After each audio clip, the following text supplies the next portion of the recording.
Give Eastern Kentucky a lot of credit. They're well coached. They've got a really good basketball team. And then on top of that, they played extremely well tonight. Anytime you go on the road, make 18 threes, you're going to win most nights.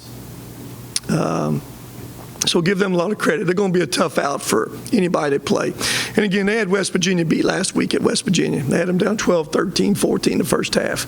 And we knew it's Super Bowl for them. A lot of those kids, we know a lot of them, and and they're good people and they're good players. And I think the challenge probably was, but just besides them being good, we were kind of limping in here.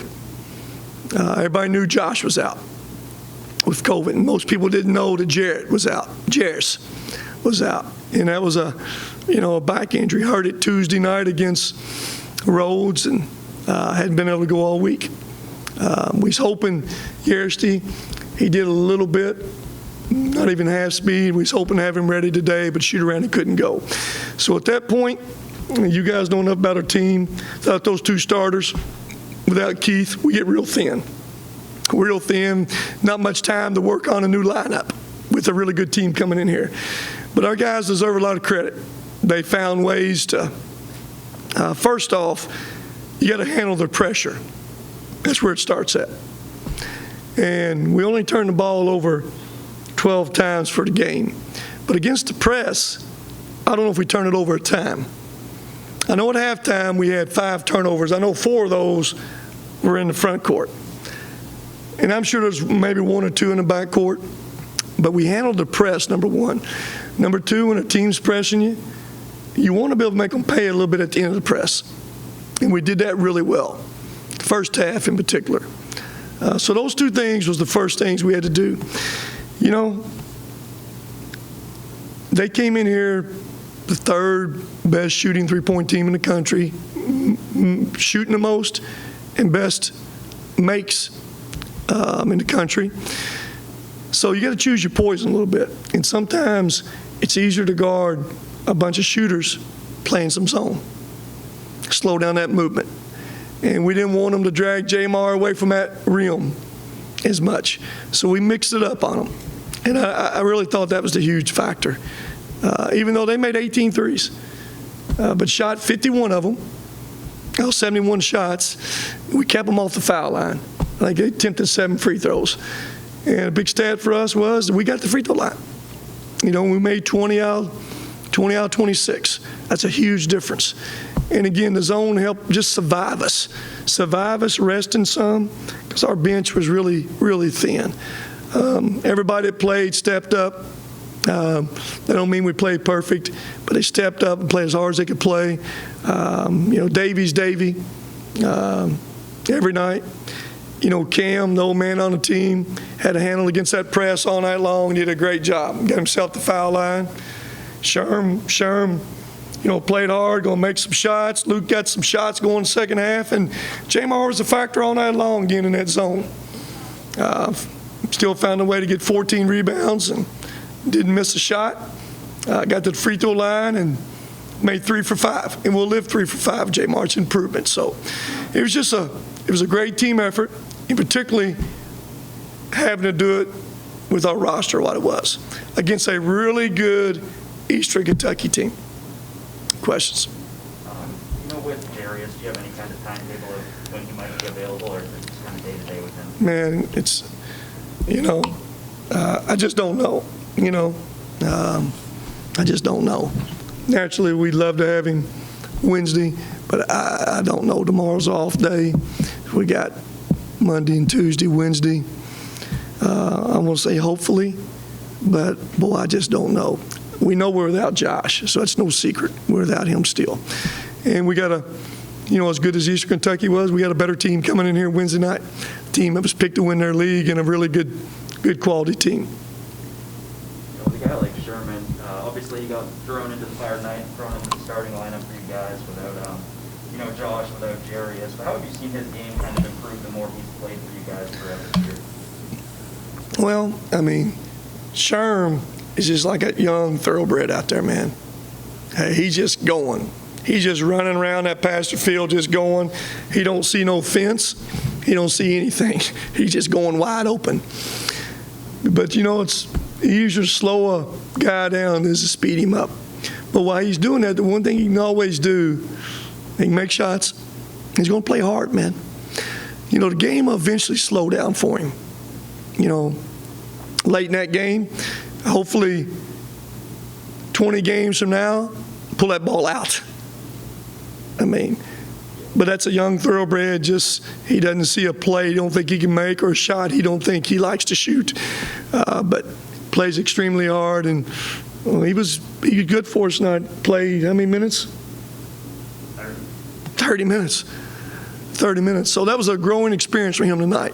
Those 30 minutes is probably all season, the amount of minutes he's played. Without the guys that you had, obviously up-tempo game, going to get the guards running and stuff like that. Noah gave you 14 minutes off the bench. Seemed like 14 solid minutes, good energy there. I guess how important was that? We just had to get some rest there. And, he had one of those bad bonehead turnovers. But his minutes was valuable. Those 14 minutes was very valuable, and we needed that. We couldn't play. It's hard to play big. Two bigs together.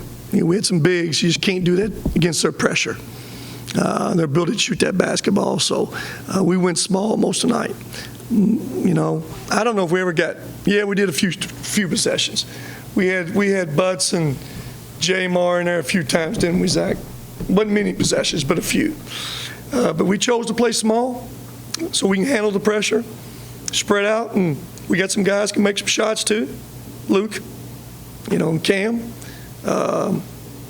Sherm, and when it opens up a little bit, Dave gets that ball that rim. Coach, you touched on it. Only 12 turnovers. When you're playing a team that presses like that, you can be prone to have a lot of turnovers. So is there anything that you said to help keep the composure down? I think it's kind of what we did. We had the right guys handling it most of the night. We didn't have many bigs handling it.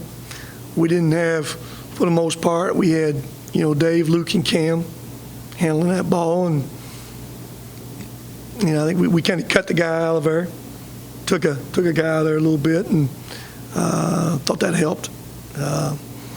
So we were very good. We were really good against that press. And that press turned a lot of people over. And again, we made them pay at the end of it. And when teams are pressing you, you got to make them pay some. It's a fine line. You can't just run them down the floor shooting threes against it. But the first half, I know Jamar probably got 2 or 3, 4 dunks around that rim against that press.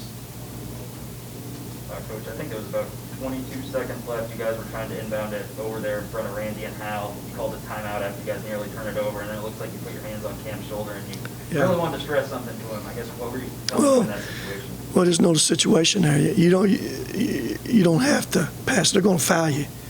We got 10 seconds to get it over. He jumped up in the air and made that pass over there. Again, they're going to foul us. Time wasn't but 0.3 of a second's difference in the shot clock. We ain't got to shoot it, ain't got to pass it. Spread out, double comes to you, just throw it over there.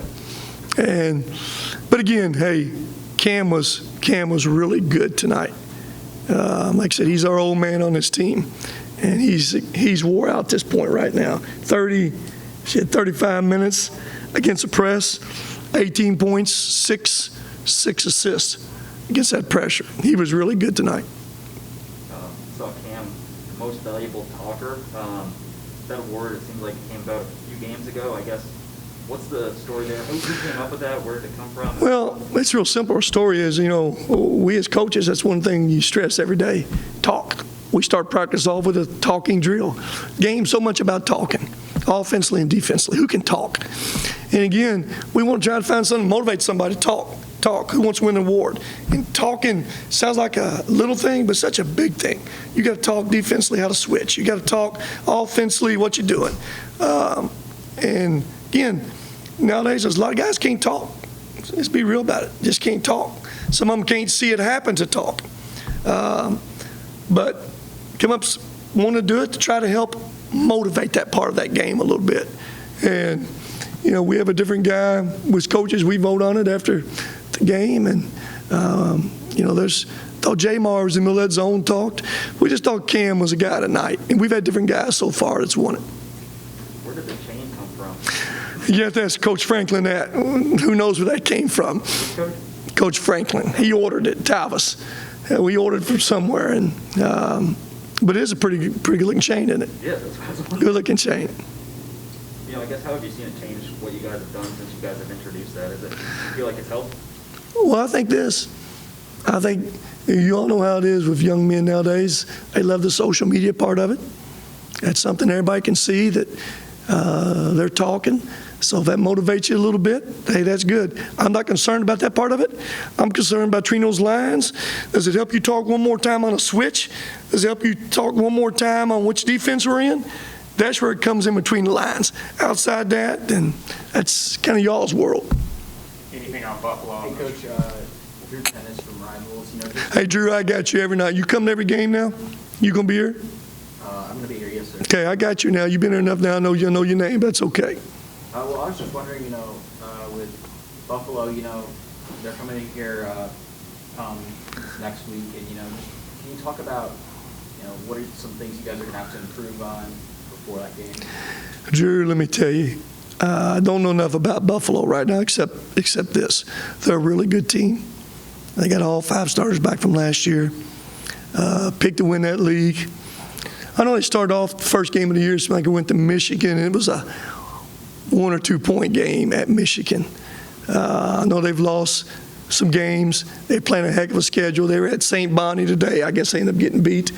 But most people will get beat at St. Bonnie. Boston Celtics may get beat there right now. So we just know they're really good. They're really experienced.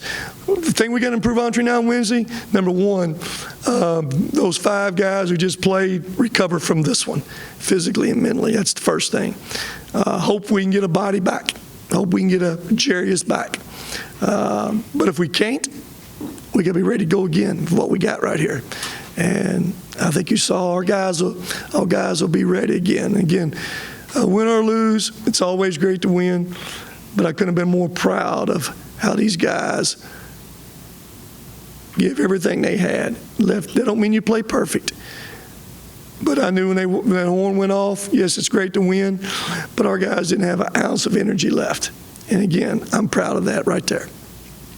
Anything else? All right, guys. Thank you, man. Thank you.